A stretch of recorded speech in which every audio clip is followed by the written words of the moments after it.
সালাম TV, the solution for humanity. আসসালামু আলাইকুম ওয়া রাহমাতুল্লাহি ওয়া বারাকাতুহু।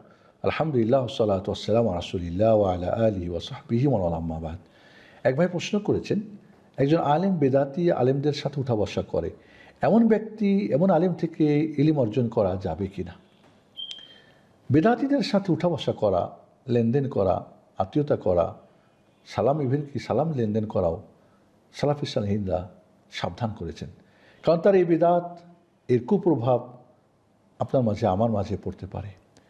হতে পারে সে বেদাতি না, কিন্তু বেদাতিদের সাথে উঠা বসা করতে গেলে তাদের প্রভাব তার মধ্যে পড়তে পারে, তাদের ব্যাপারে দুর্বল হতে পারে, তাদের ব্যাপারে তার কিছুটা নমনীয়তা হতে পারে, এবং হতে পারে তাদের থেকে এমন কোনো বেদাতি ইলম নিয়ে আপনাকে দিতে পারে।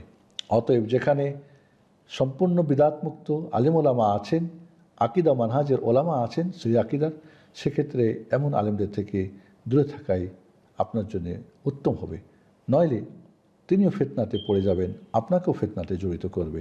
কাজেই যারা বেদাতি বা যারা বেদাতিদের সাথে উঠা বসা করে তাদের থেকে আমাদের সাবধান থাকতে হবে।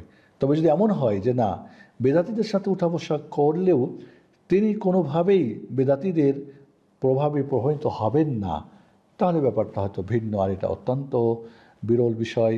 সে ব্যাপারে আমাদের খেয়াল রাখতে হবে। আল্লাহ আমাদেরকে বেদাত থেকে, বেদাতি থেকে, বেদাতি সমাজ থেকে, বই পুস্তক, আলেম ওলামা থেকে আমাদেরকে হেফাজত করুন। আসসালামু আলাইকুম ওয়া রাহমাতুল্লাহি ওয়া বারাকাতুহু।